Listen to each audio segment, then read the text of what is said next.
बच्चों welcome in Garat academy. आज फिर एक बार देखेंगे हम 10th स्टैंडर्ड का बहुत ही इंपॉर्टेंट लेसन है, lesson number first gravitation.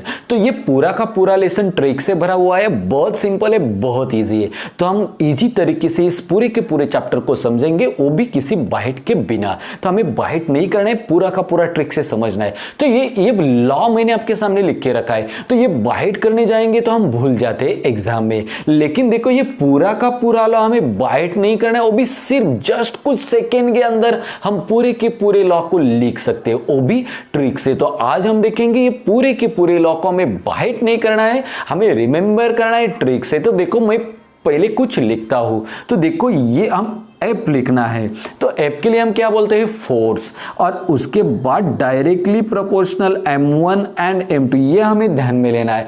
m का मतलब क्या होता है, मास। एफ के लिए हम क्या बोलते हैं, फोर्स। और ये जो साइन है ना साइंस में, उस साइन को हम कहते हैं directly proportional.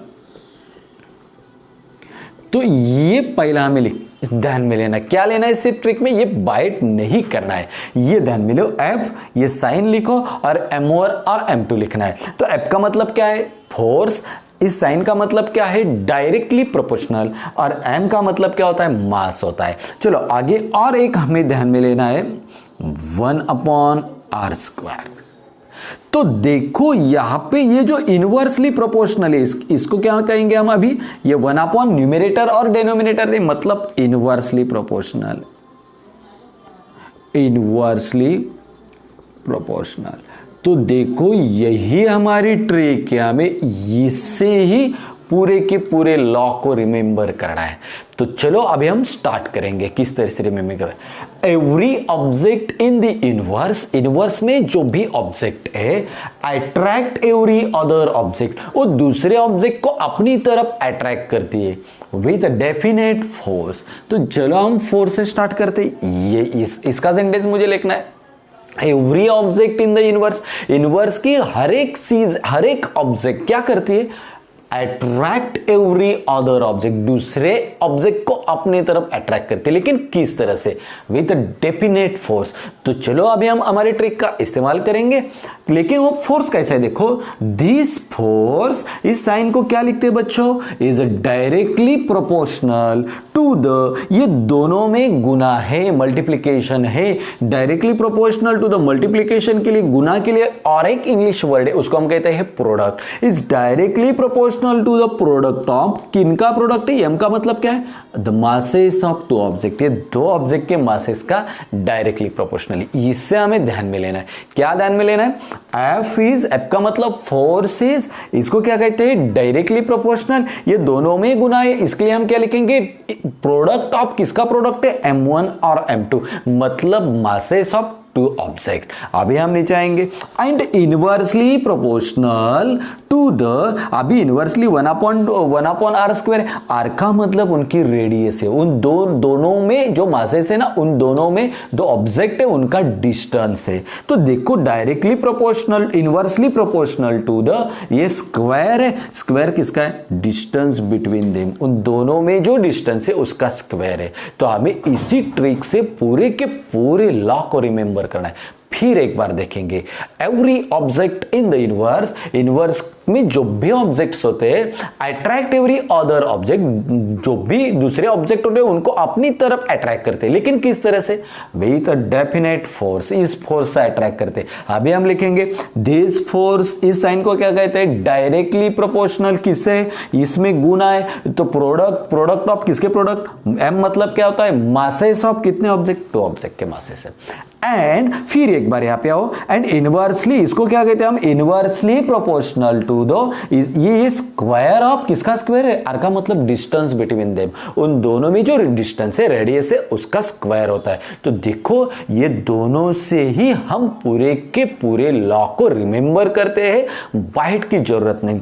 Force is directly proportional to the product of their masses and inversely proportional to the, ये square of distance between them.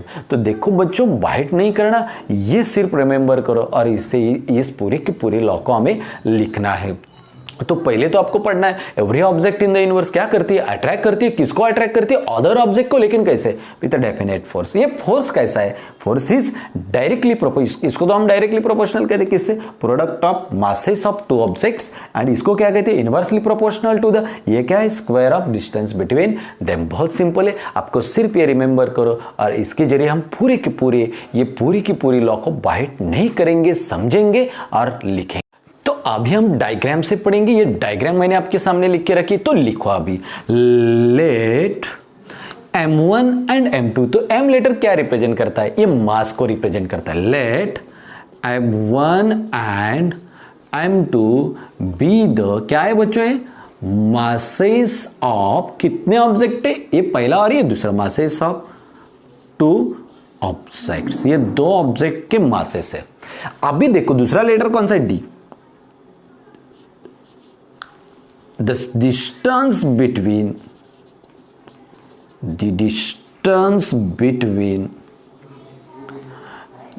their centers be, उनके सेंटर में क्या डिस्टेंस है, कुछ लेटर से हम रिप्रेजेंट करेंगे, तो ये उनका सेंटर है, उनके बीच का जो डिस्टेंस है किस लेटर से रिप्रेजेंट करते हैं, D. The distance between their centre be. तो m1 और m2 ये दो मासेस है और उन दोनों के सेंटर में जो डिस्टेंस है उसको हम डी लिखते हैं। चलो, the gravitational force between two objects, ये दो ऑब्जेक्ट के बीच में जो ग्रेविटेशनल फोर्स है, gravitational force between two objects given bye, तो अभी हम उस ग्रेविटेशन फोर्स को लिखेंगे, कैसे लिखते देखो, F is directly proportional m1 m2 upon D square. तो इस तरह से हम ग्रेविटेशन फोर्स को लिखते हैं। क्या फॉर्मूला है, F इस साइन को कहते हैं directly proportional m1 m2 and D square. m1 और m2 मतलब क्या हमने लिखा है, m1 और m2 ये मासेस है उस दो ऑब्जेक्ट के। उसके बाद d का मतलब क्या, वो डिस्टेंस बिटवीन देयर सेंटर, वो दोनों ही सेंटर का डिस्टेंस है। The gravitational force between two objects given by F is directly proportional m1 m2 और d का square. F is directly proportional m1 m2 upon D square. अब हम क्या करेंगे देखो, F is equal to G m1 m2 upon D square. तो अभी G का मतलब क्या है, G इनके बीच में आ गया, तो G को हम कहते हैं because G is constant. G क्या है बच्चों, कांस्टेंट है। So therefore G is called, उस G लेटर को हम कहेंगे ग्रेविटेशनल कांस्टेंट। ग्रेविटेशनल कांस्टेंट क्या कहते हैं उस जी लेटर को हम, ग्रेविटेशनल कांस्टेंट। तो इस तरह से इन्वर्सल लॉ ऑफ ग्रेविटेशन से रिलेटेड ये सारे के सारे पॉइंट्स थे। देखो मैंने आपको बताया था हमें बाइट नहीं करना है, सिर्फ उस ट्रिक से हम पूरे के पूरे लॉ को लिखना है। और ये डायग्राम से हमने समझ भी लिया, तो ये जो जी है ना, ये कांस्टेंट है और उस कांस्टेंट को हम कहते हैं ग्रेविटेशनल कांस्टेंट।